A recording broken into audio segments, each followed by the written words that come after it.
Hello everyone, I'm back with a new chapter, Lost Spring by author Anees Jung from Flamingo Textbook. चलिए video को शुरू करते हैं. Dear viewers, spring season symbolic होता है joy, happiness, beauty और hope का. Childhood मतलब कि बचपन को हम बोल सकते हैं that it is the spring season of a man's life. ये इनोसेंस और खुशियों से भरा होता है. आज जो चैप्टर हम पढ़ने वाले हैं lost spring, it exposes the harsh realities of the Indian society which is child labour.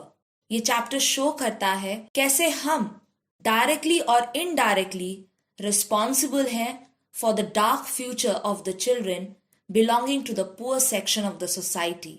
हम इन बच्चों को एजुकेशन से डिप्राइव्ड रखते हैं and we force them into child labour.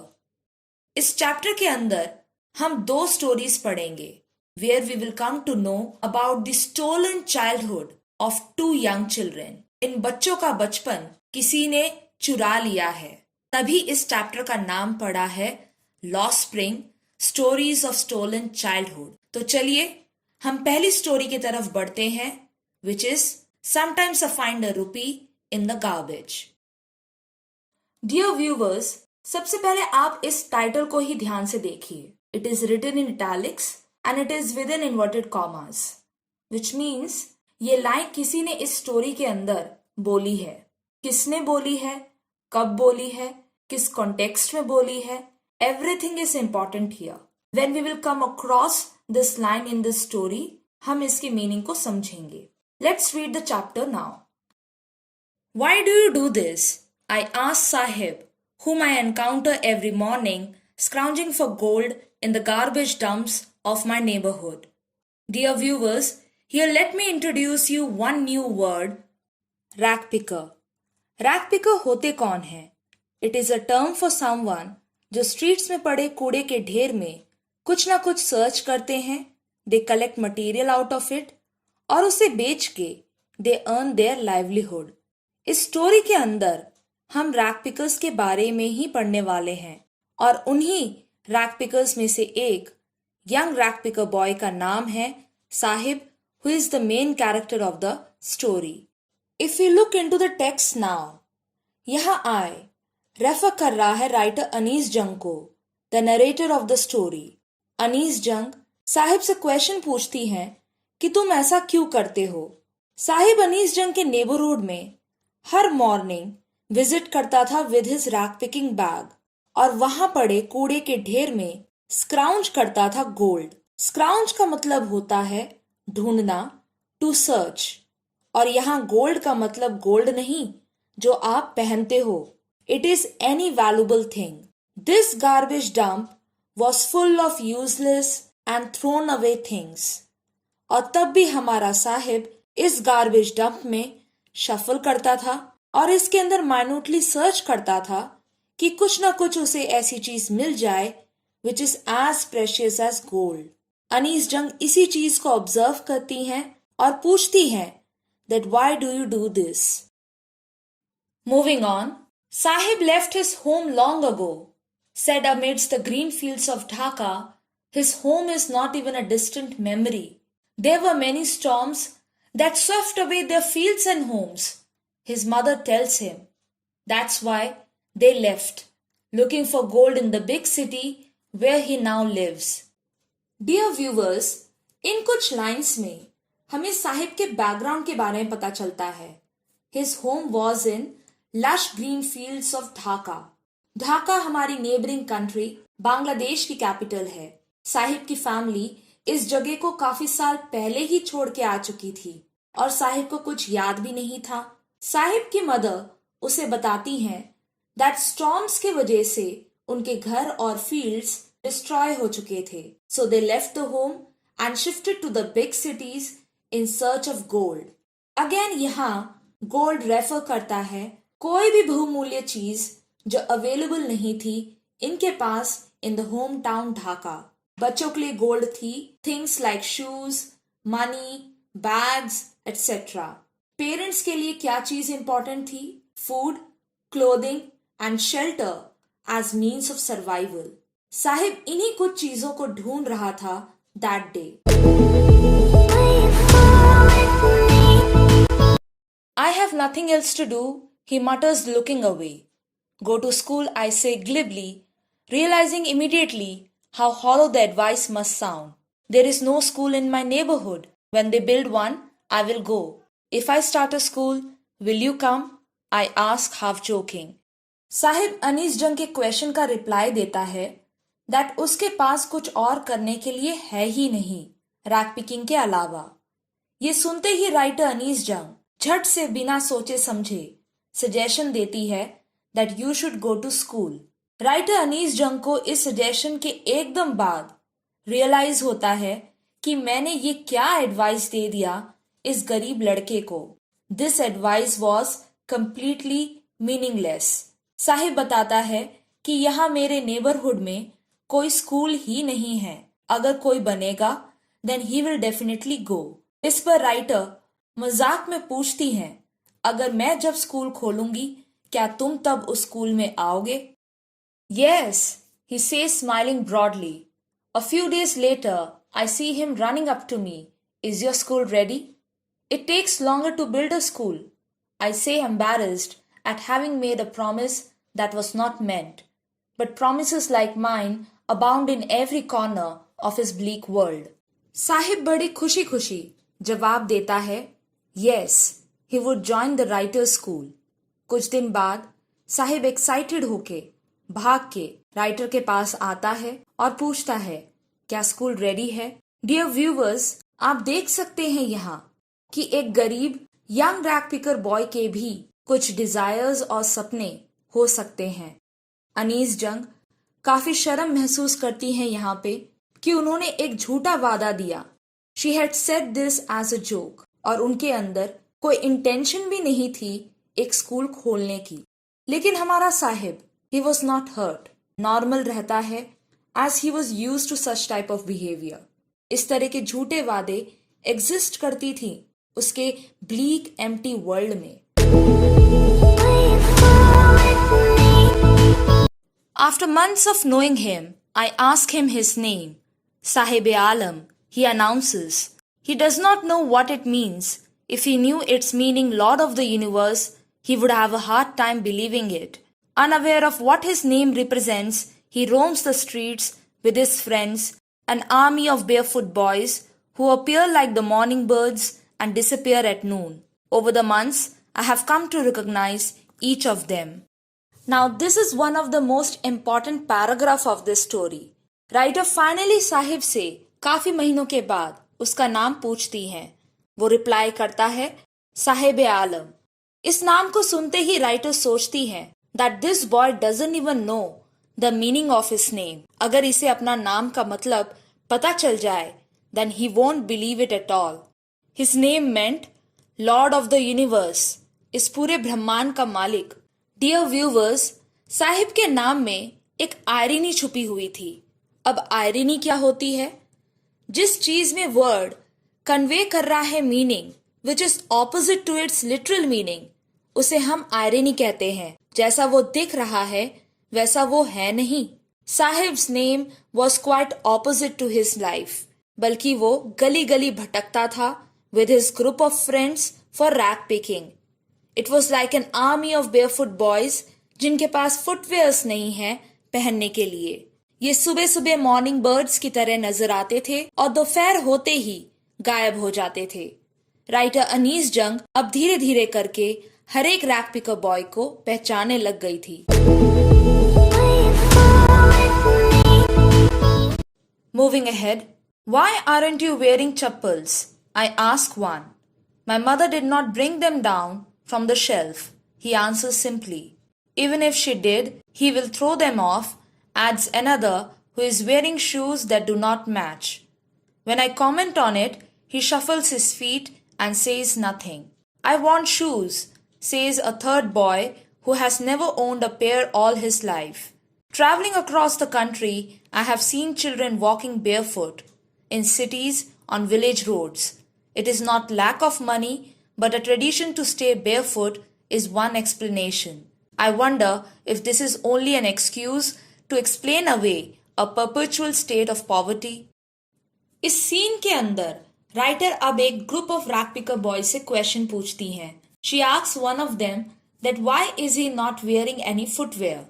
वो लड़का सिंपली रिप्लाई करता है दैट उसकी मदर ने अभी तक शेल्फ से नीचे उतारकर उसे चप्पल्स नहीं दिए हैं. As they were beyond his reach he did not wear them. जिसे सुनते ही दूसरा लड़का जिसने डिफरेंट शू पहने हुए थे इन ईच फुट कमेंट करता है अगर इसको चप्पल्स मिल भी जाते हैं he would have thrown them away, क्योंकि ये पहनना ही नहीं चाहता है. राइटर अब इस दूसरे लड़के के ऊपर अटेंशन देती है और उससे रीजन पूछती है for wearing different shoe in each foot. इस क्वेश्चन को सुनते ही बिकम स्पीचलेस और अपने शूज को हाइड करने लगता है बाय शफलिंग हिज फीट. तभी एक तीसरा लड़का बोलता है I want shoes, as he has never owned one all his life. यहाँ राइटर चप्पल्स शूज का एग्जाम्पल लेकर इन बॉयज की कंडीशन के ऊपर हाईलाइट करना चाहती हैं. They search the garbage dump looking for such precious things only. Writer further हमें ये बताती है that as she travelled across the country उन्होंने काफी बच्चों को नंगे पांव घूमते देखा है. बेयरफुट वॉक करना का रीजन ये बताते हैं परंपरा, ट्रेडिशन. एक रैक पिकर का बच्चा हमेशा नंगे पांव ही घूमता है. राइटर वंडर करता है क्या ये ट्रेडिशन का रीजन एक्सक्यूज तो नहीं to hide the fact that they are so poor that they cannot afford a footwear for themselves.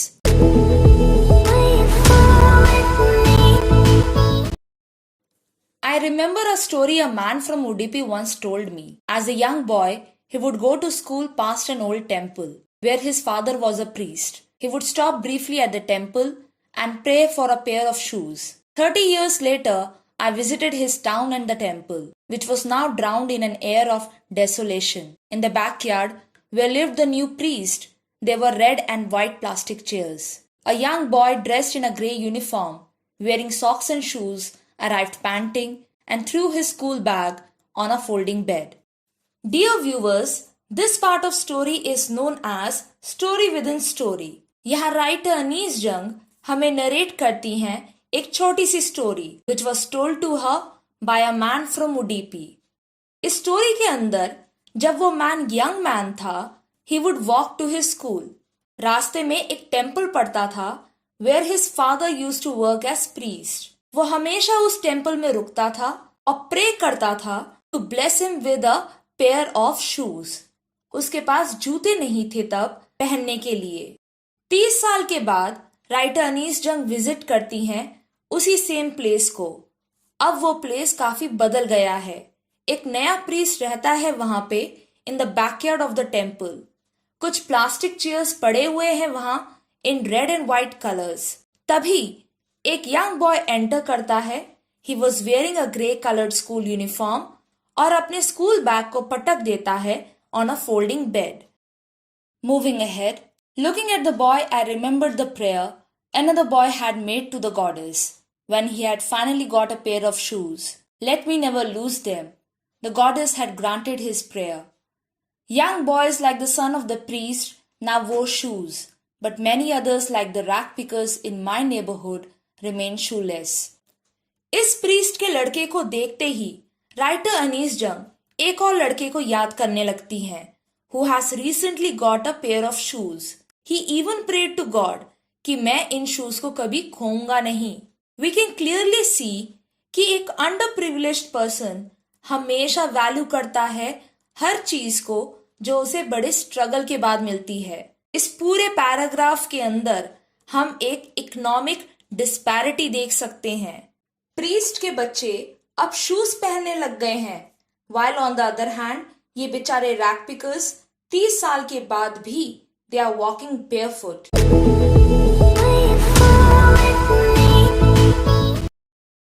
My acquaintance with the barefoot rag pickers leads me to Simapuri, a place on the periphery of Delhi, yet miles away from it metaphorically.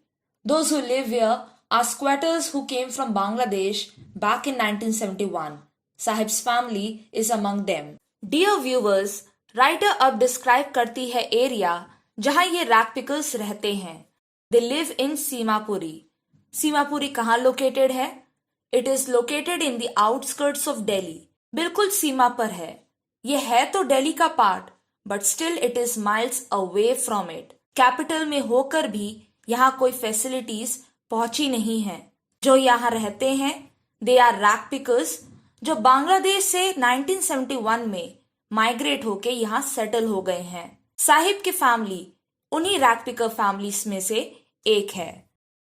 Seemapuri was then a wilderness. It still is, but it is no longer empty. In structures of mud, with roofs of tin and tarpaulin, devoid of sewage, drainage, or running water, live 10,000 rag pickers. They have lived here for more than 30 years, without an identity, without permits, but with ration cards that get their names on voter list and enable them to buy grain.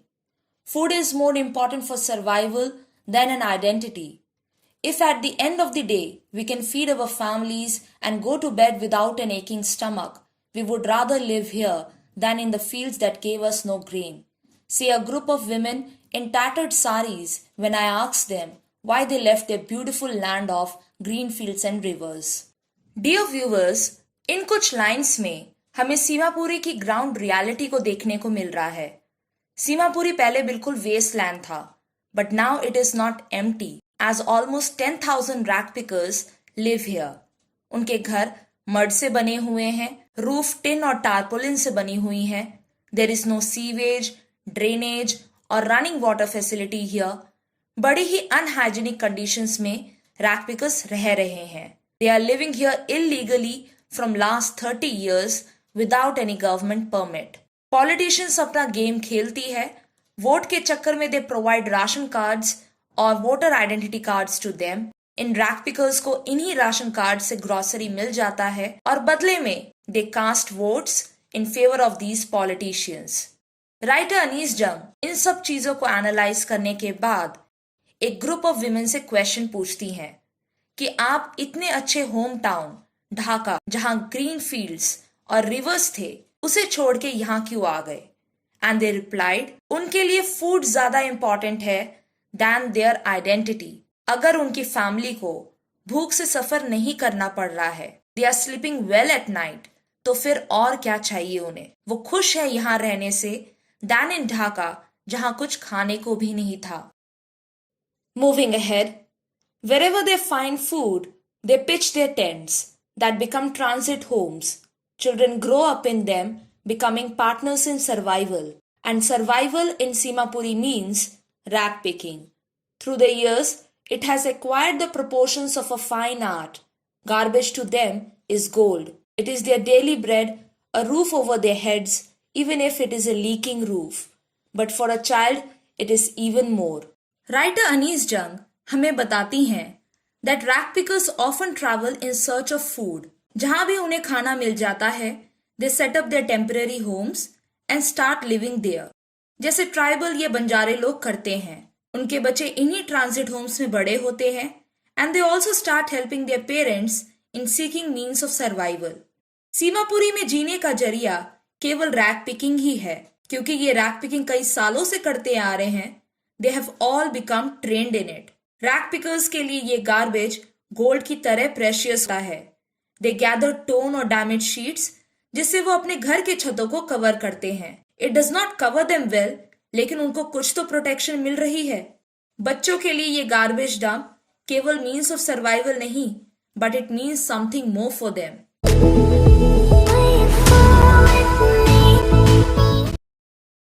Now the most important paragraph of this story. I sometimes find a rupee, even a 10 rupee note.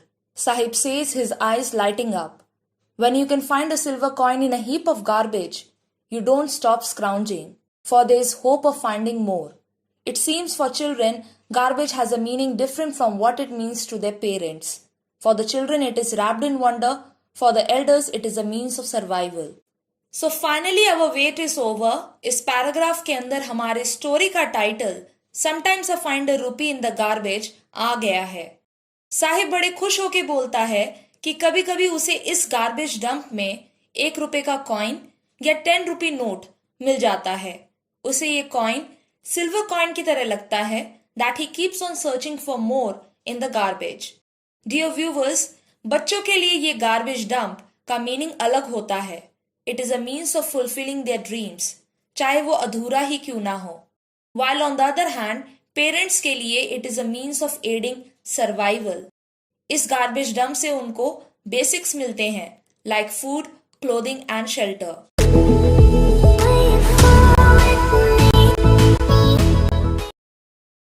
Next paragraph. One winter morning, I see Sahib standing by the fenced gate of the neighborhood club, watching two young men dressed in white playing tennis. I like the game, he hums, content to watch it standing behind the fence. I go inside when no one is around, he admits. The gatekeeper lets me use the swing. Scene अब shift हो जाता है to a neighborhood club in winter morning. Sahib अब छुप के fence gate के पास खड़े होके टेनिस गेम देख रहा है। He likes this game. दो young men अंदर टेनिस खेल रहे थे उस वक्त। साहिब अनीस जंग को बोलता है that he cannot play this. जब सब कुछ बंद हो जाता है he goes inside the club secretly. Guard उसे स्विंग्स में खेलने के लिए अलाउ कर देता है। हम इन लाइंस में देख सकते हैं साहिब की unfulfilled desires. He has some hobbies and interests too. लेकिन again class inequality, economic status और डिस्क्रिमिनेशन की वजह से he can't even fulfill them. Sahib too is wearing tennis shoes that look strange over his discolored shirt and shorts. Someone gave them to me, he says in the manner of an explanation. The fact that they are discarded shoes of some rich boy who perhaps refused to wear them because of a hole in one of them does not bother him. For one who has walked barefoot, even shoes with a hole is a dream come true. But the game he is watching so intently is out of his reach.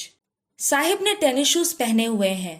ये shoes बिल्कुल भी appropriate नहीं लग रहे हैं with his dress जो फटे और फेडेड हैं। साहिब अपने आप को जस्टिफाई करने के लिए बोलता है कि किसी ने उसे ये शूज दिए हैं, लेकिन राइटर अनीस जंग खुद ही फिगर आउट कर लेती हैं that he got them from a garbage dump. ये शूज जरूर किसी अमीर घर के लड़के ने फेंक दिए थे क्योंकि इसमें एक होल है और वो पहनना नहीं चाहता था। कितनी ताज्जुब की बात है, साहिब को इस होल से फर्क नहीं पड़ता। वो इतने टाइम से बेयरफुट घूम रहा था। Even a shoe with a hole is a dream come true for him.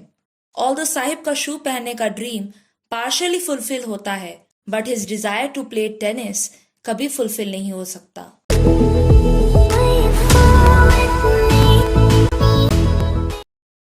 My dear viewers, the last paragraph of this story.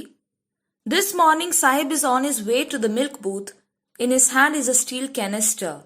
I now work in a tea stall down the road, he says, pointing in the distance.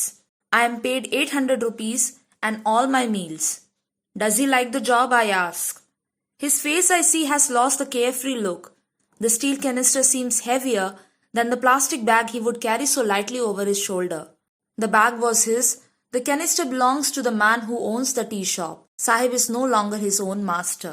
Dear viewers, child labor is a serious crime in which children are forced to work at a very young age and to assume their responsibilities just like adults by participating in economic activities.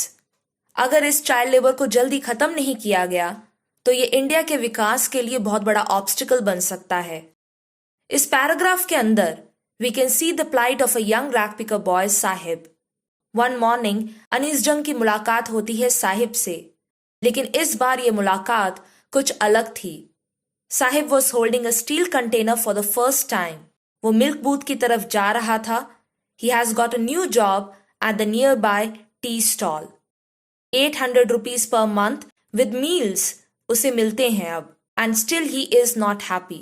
Sahib के face पर अब वो चमक नहीं रही।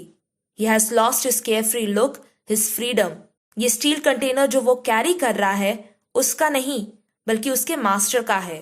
He is burdened with responsibility. पहले जब वो रैक पिकिंग करता था ऐसी बात नहीं थी, but now things have changed for the worse. He is no longer his own master.